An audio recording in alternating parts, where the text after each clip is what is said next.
पार्लम जी मजाक ना करो ਤੇ ਸਾਨੂੰ ਦੱਸੋ ਵੀ ਭਾਰਤੀ ਸੰਵਿਧਾਨ ਵਿੱਚ ਐਸੀ ਕਿਹੜੀ ਚੀਜ਼ ਹੈ ਕਿ ਜਿਹਨੂੰ ਲਾਗੂ ਹੋਣ ਦੇ ਨਾਲ ਅमेरिका अपने $65 लेके आवेगा भारत में भी मैंने ₹1 दे दियो, ऐसा की है? ऐसा है मखू जी कि जब भारत में अंग्रेजों का राज था, ठीक है, उस समय भारत के ₹1 और अमेरिका के $1 की कीमत बराबर होती। भारत में तथाकथित आजादी 15 अगस्त 1947 को देश आजाद हुआ। उसके बाद भारत की कुछ मुद्रा जो रुपया है वो गिरा और उस समय भारत का ₹13 और अमेरिका का $1 था। आज ये स्थिति है कि भारत का ₹65 और अमेरिका का $1। इसका मतलब है कि रुपया स्थिर नहीं है।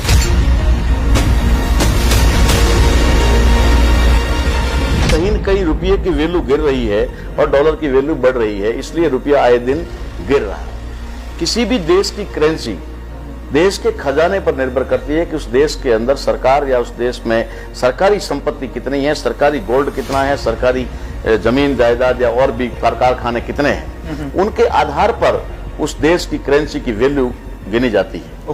जबकि यहाँ इस देश के अंदर तो ऐसा है कि भारत सरकार के पास जितना सोना नहीं है खजाने में, उससे कई गुना ज्यादा सोना तो देश के मंदिरों में पड़ा है।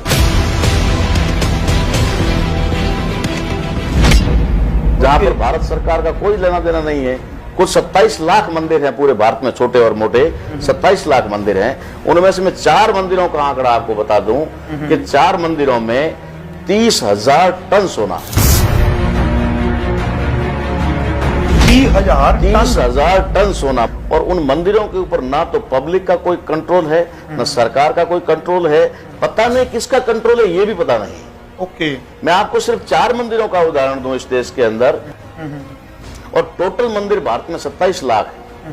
अभी तक हमारे पास 4 मंदिरों का आंकड़ा है, जिसमें महालक्ष्मी मंदिर है, शिरडी वाले साईं बाबा का मंदिर है, महापद्मानाथ मंदिर है और तिरुपति बालाजी। ये 4 मंदिरों के पास ऑन द रिकॉर्ड 30,000 टन सोना है। मैं दावे से कहता हूं कि अगर वो 30,000 टन सोना ला करके भारत की खजाने में रख दिया जाए तो भारत का रुपया और डॉलर बराबरी में तो आज भी आ जाएगा, आज भी आ जाएगा। लेकिन अगर उन 27 लाख मंदिरों में रखी हुई प्रॉपर्टी और जो आज की तारीख में सरमाएदारों के पास में जो सरकार की संपत्ति बेच करके उनके हक और अधिकार में डाल दी गई है, उस सारी संपत्ति को अगर भारत सरकार की संपत्ति घोषित कर दिया जाए तो अमेरिका $65 लेकर ₹1 लेने आएगा। ये मैं कहता हूं।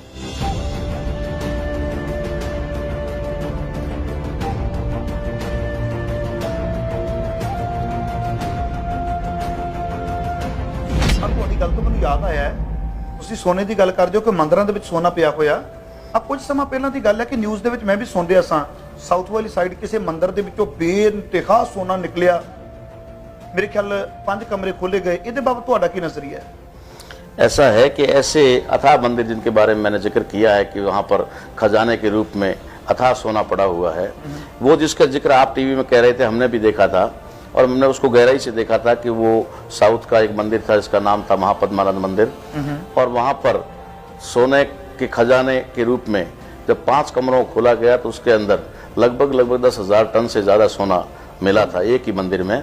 उसके बाद जब छठे खजाने का छठा दरवाजा खोलने के लिए तैयारी हुई तो उसमें पता लगा कि वो जो पहले सोना मिला उससे कई गुना ज़्यादा सोना उस कमरे में है या उस रूम में है। तो सुप्रीम कोर्ट ने ही उसके ऊपर रोक लगा दी, जबकि सुप्रीम कोर्ट को उसे पब्लिक का धन मान करके सरकार के हवाले कर देना चाहिए। लेकिन खुद सुप्रीम कोर्ट ने उस पर रोक लगाई कि नहीं, दरवाजा बंद करो, खोलना नहीं है। और उसके बाद वो खबर कहां गायब हुई, मीडिया के लोगों को अंदर घुसने पर रोक लगा दी गई और वो सोना किधर और कहां गायब हो गया आज दिन तक किसी को पता भी नहीं चला है।